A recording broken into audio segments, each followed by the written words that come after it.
It's quick and convenient when the hunger pangs strike, but too often the humble takeaway is proving toxic. So how can you be sure about what you're eating? The pain was horrific. It was just a nightmare. It can happen anywhere. It can potentially be fatal. 9 days in hospital and close to total kidney failure. Unbearable. It was just, I couldn't walk properly, I couldn't sit still. It was just excruciating. Jenna suspects it was a dodgy kebab that nearly cost her life.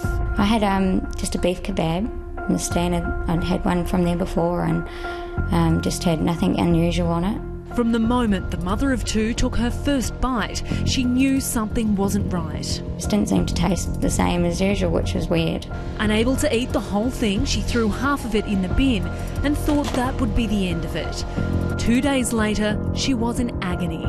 I started having cramps sporadically. I was going to the bathroom every half an hour, maybe more, and just lots of blood. Barely able to move, Jenna was rushed to hospital. They didn't know what it was at the start, and I was on morphine, which lasted half an hour, and then they kept upping the dose. Testing revealed she was suffering from a bacterial infection caused by food poisoning. Never thought it was food poisoning. I just thought I'd have the worst kind of 24-hour bug, or when it was blood, I just thought, that's not right. And the worst fear comes into your head that something's really, really wrong. Jenna's infection was caused by a nasty little bug called Shignit toxin-producing E. coli, and it's thought to have come from here, Kenny's Kebabs at Miranda in Sydney South.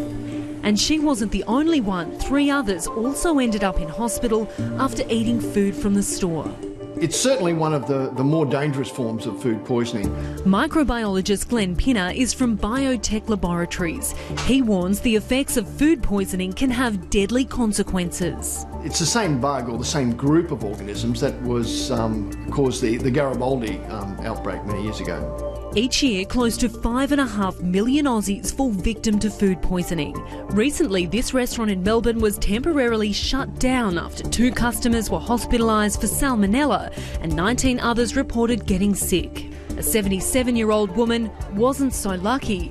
She died after a salmonella outbreak at a Melbourne Cup function in Brisbane, where more than 200 people reportedly became ill. It can happen by us ingesting food that's got the living bacteria in it. According to Glenn, the danger often comes when food isn't stored at the right temperature. This is a food poisoning outbreak waiting to happen. When A Current Affair went undercover testing takeaway stores and food courts, the results were disturbing. There's really just 2 numbers to remember, 5 and 60. Cold food must be held under 5 degrees centigrade.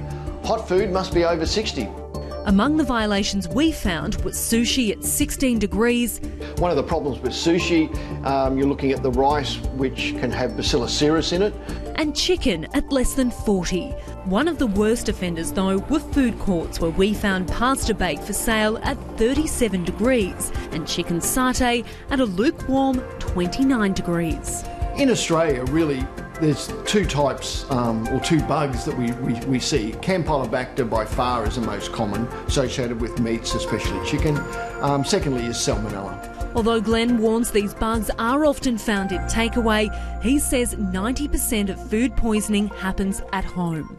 Buying the food in a store, getting it home, getting it in the fridge, preparing it, cooking it, storing it after we've cooked it. Are we going to reheat it? When you reheat foods, they need to be steaming hot, and when you thaw foods, you should thaw them in the fridge or the microwave rather than on the bench top. If you aren't feeling well, Dr Rebecca Ellis says there are symptoms to watch out for. Nausea, vomiting, stomach cramps, diarrhoea, fever, jaundice and headaches. And while for many it will last only a couple of days, Dr Ellis warns they should be taken seriously. You need to rest, drink plenty of fluids, replace your electrolytes, and if you're not starting to improve or if you're becoming dehydrated, then you should see your local doctor or present to emergency. According to the experts, there are high-risk foods you need to watch out for, including poorly cooked meat or poultry, undercooked eggs, deli meats, rice, tomato and sprouts, as well as pre-prepared fruit. Food poisoning can be passed from one person to another. After 9 days in hospital, Jenna was finally well enough to return home. How are you feeling now? I'm just exhausted. I'm happy to be home now, finally. Kenny's Kebabs has now been shut down while the New South Wales Food Authority investigates. Meanwhile, Jenna says she'll think twice before ever eating out again. Be really careful when you're eating out, especially with your children. I'll never have a kebab again. And you can go to our website to find tips from our food expert on how to keep your family safe.